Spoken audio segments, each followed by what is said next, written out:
Assalamu alaikum. It is a pleasure for me to invite to the stage Professor Mohamed Saidi.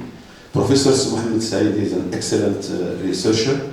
He started his career at Faculty of Science in Tétouan from I think 1991, and in 2011 he moved to Rabat as a director at INSIAS.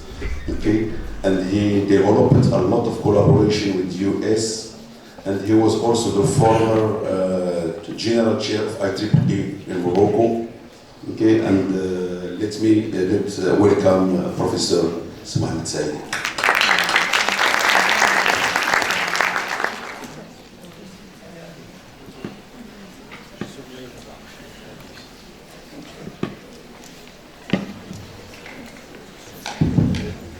Good morning, everybody. It's a real pleasure for me to take part in this workshop. So I would like to thank sincerely Professor Ibrahimi for this wonderful initiative.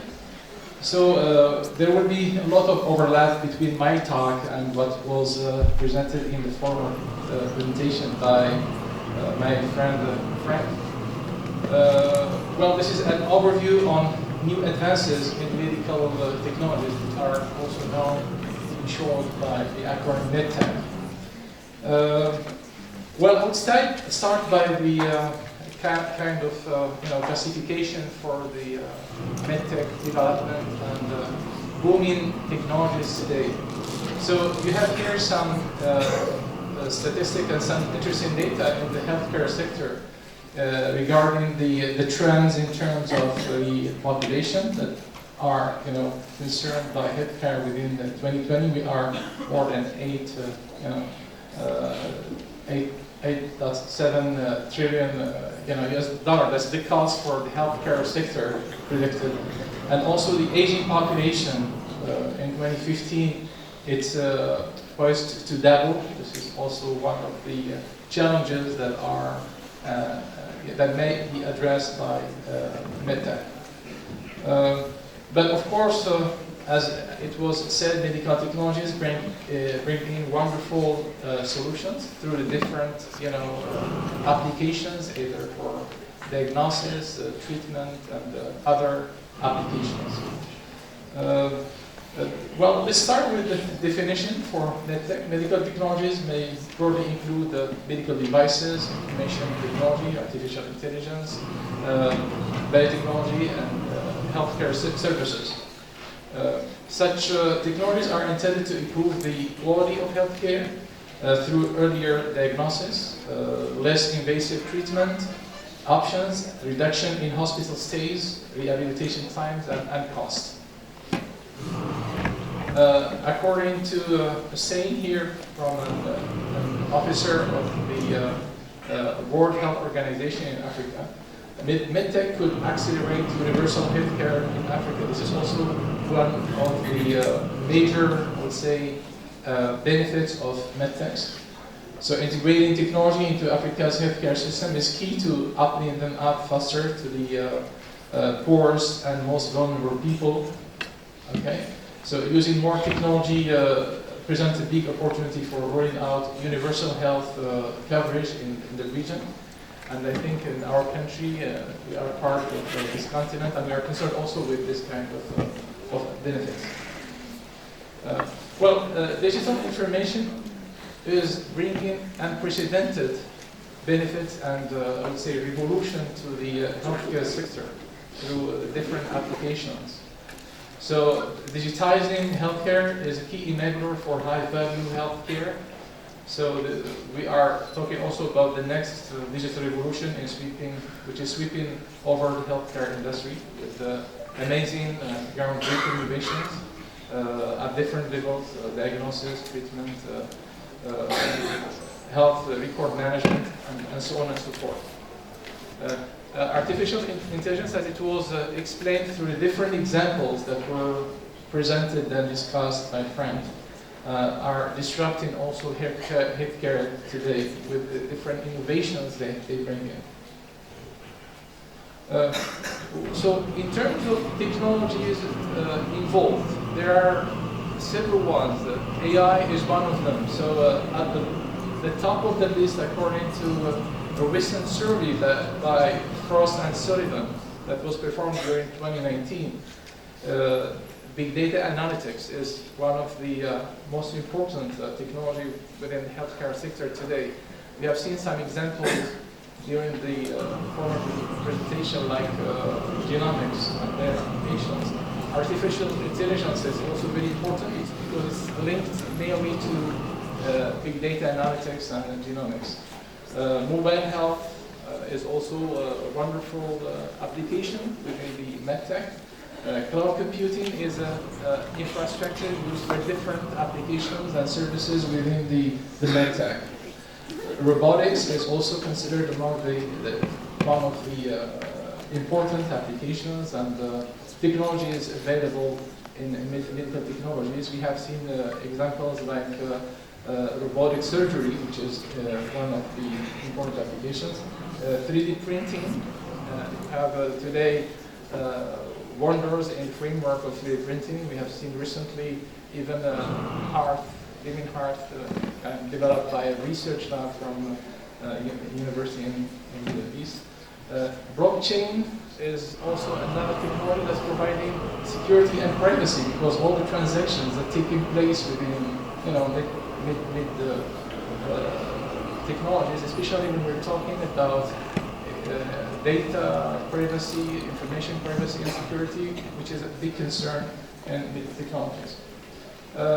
Augmented reality and virtual and augmented reality present a lot of applications and opportunities within the healthcare sector, and we'll see some examples during this presentation. There are also other technologies that are involved, and probably in this list you can see kind of, I will not say a holistic or a comprehensive list, but we have here other technologies that were presented during the first talk. And we have also other technologies that are quite interesting, like HPC was presented through the NVIDIA technologies, but we have also other technologies, other vendors developing solutions.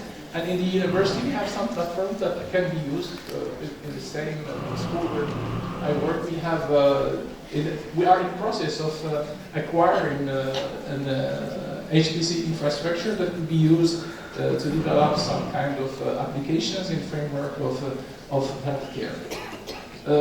Quantum computing is another big thing happening in the digital transformation today, because it's also bringing a lot of revolutions to the sector. And during the last couple of weeks, we have witnessed some of the demonstrations through Google, through a research lab in Berkeley.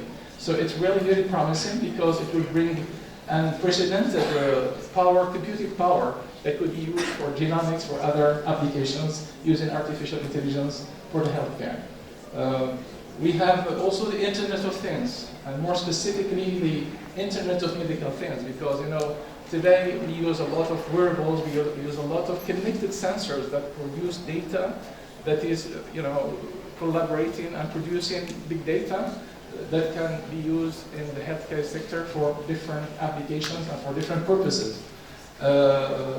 5G is another important thing. Probably we can also talk about 5G and beyond, because there are also some research labs that already started working on the 6th generation of the telecommunication infrastructure, because telecom infrastructure is quite important for connected devices such as IoT and IoT, Internet of Medical Things, because all the communication is taking place within the wireless or cellular network.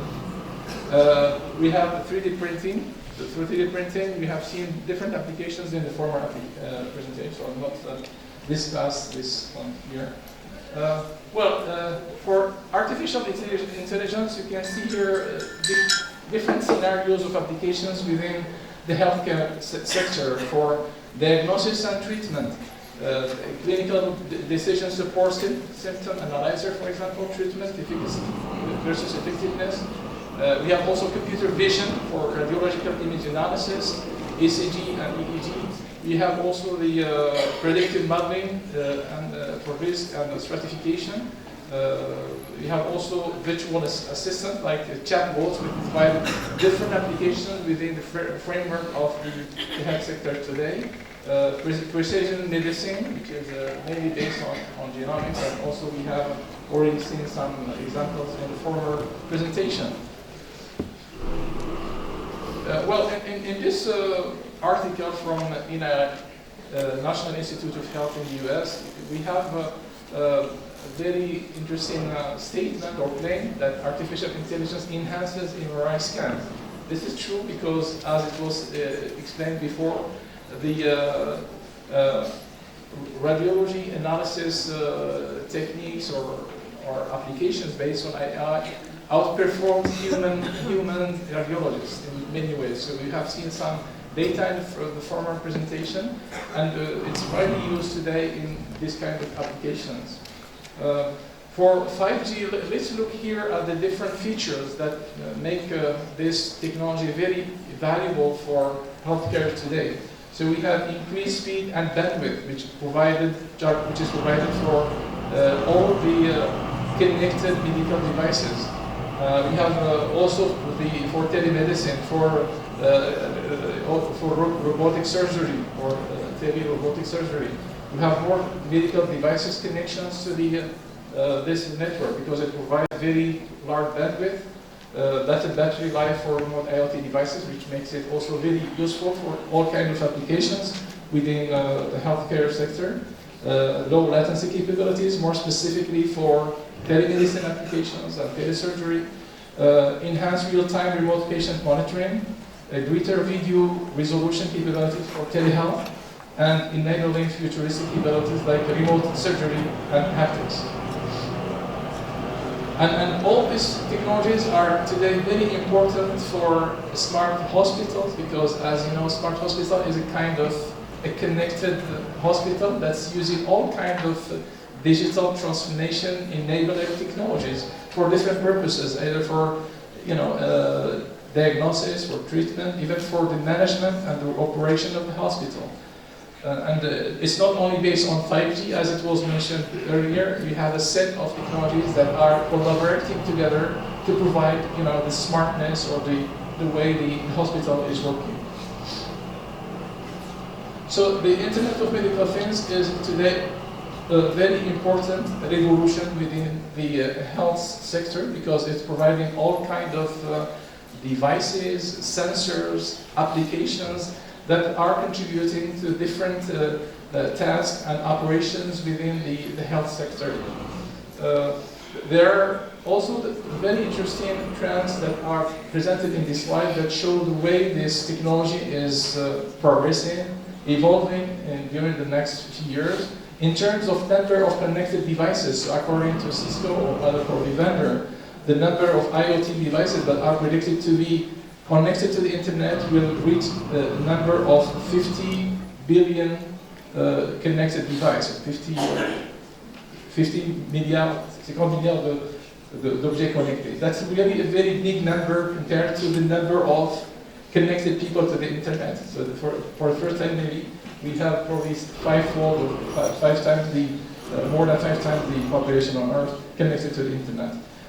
In terms of IoT, Internet of Medical Things connected to the internet, there will be something like 235 million medical devices connected to internet. In other terms, our devices will be producing data, putting data into the internet, and contributing probably to big data, solving different kind of problems in the field of health sector. Well, in terms of benefits of IoT, or more specifically the Internet of Medical Things, so we have improved the drug management. Well, since we have sensors that are collaborating with this effort, connected sensors, decreased cost, improved diagnosis and treatment, improved disease management, remote monitoring of chronic disease, enhance patient experience, and in general improve patient outcome. Well, the IoT environment, of course, depends on on different technologies that are making the, the technological ecosystem, making it, work properly. You have, of course, the sensor or device level. You have all kinds of devices that are monitoring all kinds of vital signs, for example, that are put on the body of the patient or the person. You have also other technologies providing, communication capabilities. You have also the cloud computing technology that provide the storage capability, applications capabilities, and so on and so forth. Artificial intelligence engines that are also embedded in the system. In terms of applications or ecosystem, we have different stakeholders and components. You have the primary care services that are included, patients, life science companies, payers, and secondary care services. And you have also all kinds of, within the cloud, all kinds of applications like remote monitoring, physiotherapy, smart patient monitoring tools, patient education, e-prescriptions, smart diagnosis tools, and so on and so forth. In this slide, you can have an idea about the different wearables or devices that could be used in the framework of Internet of Medical Things. You have different devices and sensors that are following up, they are detecting different vital signs. And in this slide, you can see one of the most important inventions that was showcased for the first time in 2018 in the Las Vegas in the Consumer Electronics Show. This is a blood pressure real-time monitor, which is also used as an Internet of Medical Thing, which is equipped with a mobile app that follow in real time the blood pressure of a person or patient. In terms of business opportunities, you can see the scale of the market, which is reflected here in this slide through different regions of the world. You have the predictions from 2017 through 2022, and there is huge potential there for business opportunities, but also for innovative startups, because at the end of the day, I guess that it's very important to transform all the R&D, research, innovative ideas into startups. You should bring them to the market. And I was really very happy to see that in this workshop we have a session about innovation and technology transfer, startups, incubation, which is very good. Well, we have also a smart hospital, which is a kind of a smart building in framework of smart city, because as it was mentioned probably in the presentation before, smart cities are also based on different smart components, and smart hospitals is a very important component within the smart city, which is providing all kinds of services, but at the same time it uses all the technologies that I described in this presentation for different applications such as care planning, radiology, supply chain management, electronic medical record practice management, and so on and so forth. Here again, there is also still room for innovation for startups, because smart hospitals depend on innovations to address different specific needs, and there are, for every region, for every country, probably some of the specific needs that could be addressed through local innovations that probably may interest other countries or other parts of the world. And this is one of the things probably we can recommend for this workshop to develop this this aspect. The other thing I would like to present here is the autonomous robotic surgery, which was discussed in the first presentation to some extent. Well, here, let's also talk about different levels of autonomy, because we have different levels of autonomous robots. We have Level 0 for no autonomy, so this is kind of, the direct intervention by the practitioners. Level 1 with robot assistance. Level 2 with task autonomy. 3 with conditional autonomy. 4 with high autonomy, and level 5, which is the fullest or the full autonomy. And I think that artificial intelligence advances today allow to reach the level 5 autonomy, and we have already some examples working. We have some examples. I will show one here through a paper. So this is not the case here for this presentation. So we have this stands for Smart Autonomous Robotic Assistant Surgeon, which is the European Horizon 2020 project or consortium. So the objective of this consortium is to develop a cognitive architecture able to make decisions based on pre-operative knowledge and scene understanding by advanced machine learning algorithms. We have also a recent paper about autonomous navigation inside the body, which features a robotic catheter using a novel sensor informed by artificial intelligence and image processing, which makes its own way to a leaky heart valve. This paper was published recently, and it was developed in Boston Children's Hospital in April 2019.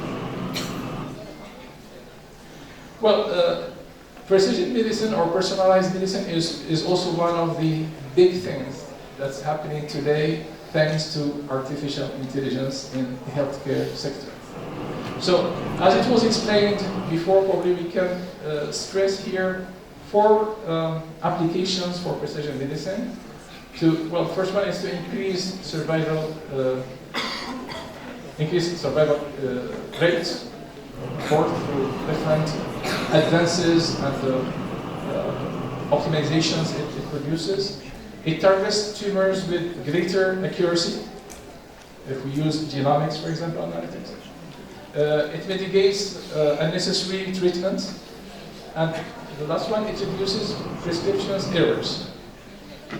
So one size does not fit all here. So if we talk about precision medicine or personalized medicine, you can see here in this picture that, for example, for patients, we have different, for the same disease, we have different treatments. Also, we should stress the drastic decrease of human genome cost, sequencing cost. So now the cost average is around $1,000 US, and it started at $100 million US in 21. I think in 18 years, the cost was decreased 100,000 times. That's really huge. And I look back here into one of the wonders of technology, which was developed by a research team in Oxford University, which developed a portable sequencer, a very cheap one, so around 1,000 pounds. And it can be, fit in a pocket. It can be used everywhere, and you can just put it in your computer and start using it. Well, blockchain technology is very important for health care, especially within the framework of digital health, because as you know, we have a lot of data exchange among different components of the smart hospital or any devices that are connected and sharing data. So all the data is open, and we have risks and threats to mitigate and to deal with. And blockchain seems to be one of the wonders of technology today that offers high efficiency security that could be used within the healthcare sector. So this is the main message we should keep from blockchain technology, but we have here a few definitions.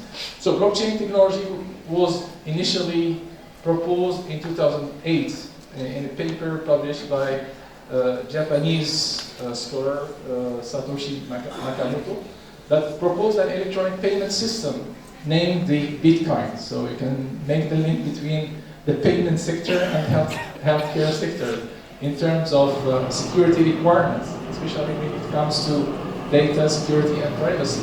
So the same principle is used in, in healthcare devices, digital ecosystem to improve security and privacy, which is still a very important and big issue within the medtech or healthcare sector, especially when we talk about digital healthcare.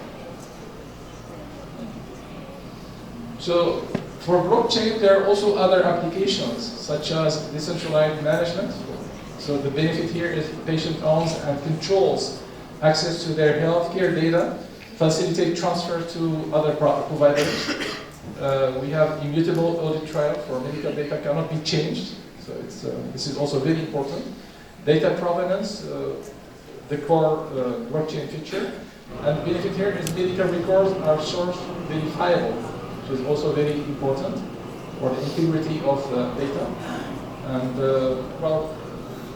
regarding security and privacy, data are encrypted and can only be decrypted with the patient's private key, which is quite important for securing health data. Well, let's move now to the other important technology within the healthcare sector, which is booming today. We are seeing today things that were part of science fiction only a few years ago. Nobody thought about, living tissue 3D printing or organs 3D printing. That's really groundbreaking applications of 3D printing today. So there are 4 major applications, such as tissue and organ fabrication, creation of customized prosthetics, as it was shown in the former presentation, implants and anatomical models, pharmaceutical research regarding drug dosage, delivery, and discovery. Well, here there is a sample or a demo of a 3D printer for living tissue, which is not now, a kind of science fiction. It's a reality, but it's still under experimentation. We cannot speak now about full application of living tissue, 3D printed, in reality. And in this slide, you can see a complete organ, a 3D printed heart, that was recently announced by a research team from Tel Aviv University. And the heart, of course, is made by human tissue with blood vessels, ventricles, and chambers.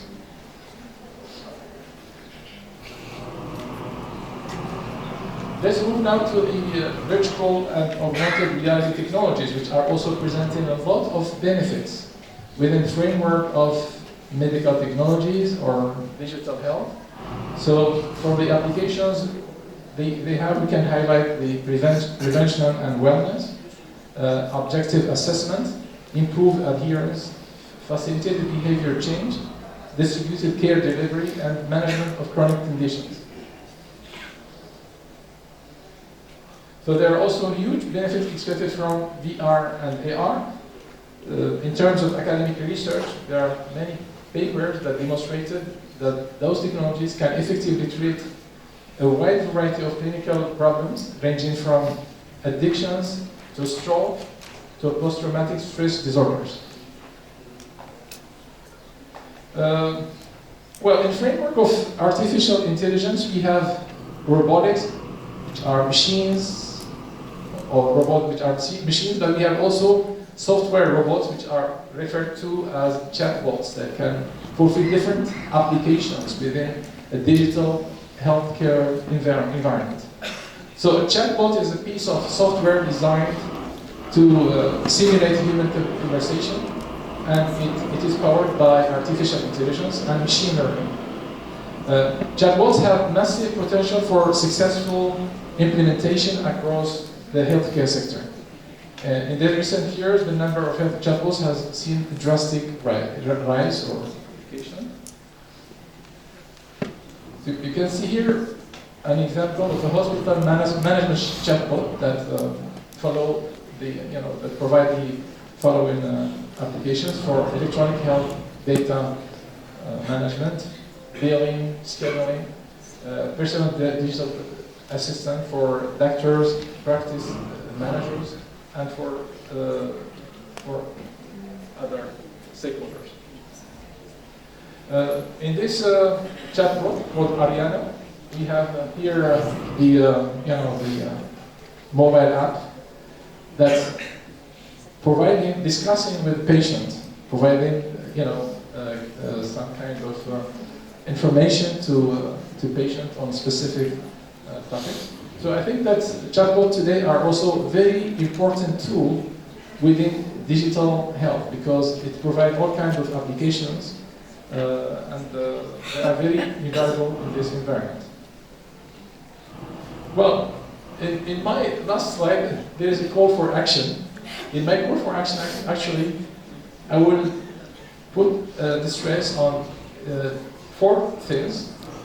We need to strengthen cooperation between Faculty of Medicine and Pharmacy and engineering schools. We have already started with the Masters of Bioinformatics. We have also some PhD students with Professor Ibrahimi. We have also now very important computing infrastructure in CS underway that will be open very soon. Research and education in biomedical engineering and biotechnology is quite important, and I think the mix between engineers and medical doctors is extremely important to develop education and also to develop innovative research that will come up with innovative ideas, concepts, and technologies to deal with different diseases and to develop solutions for the digital healthcare. Innovation and entrepreneurship is extremely important because we should not stop at the level of paper-oriented research. Paper-oriented research is good, it provides some satisfaction for researchers, but I think it's very important to go beyond paper-oriented research to have an impact on our society and to pay back to the society through the different things we can really provide the society with to improve, anything in the healthcare sector through the research we're doing. So I think this is doable. We have a few examples in here and there, and I've seen already some of the project that will be presented, and they are quite interesting. They should be actually encouraged to go beyond this stage and to reach really the incubation stage and the startup stage, which is very important. I think that this is now general and public discussion in our country today. Our king is pushing hardly towards establishing innovation-friendly ecosystem in Morocco through VC funds, through different initiatives, and even the commission that's discussing and reflecting on our development model is composed by different key people that are developing a lot of initiatives in this regard. At the end there are huge opportunities, as it was mentioned through the presentations, that should be taken advantage of to develop other initiatives, other collaborations that would really capitalize all the efforts of different stakeholders and components of this. And thank you so much for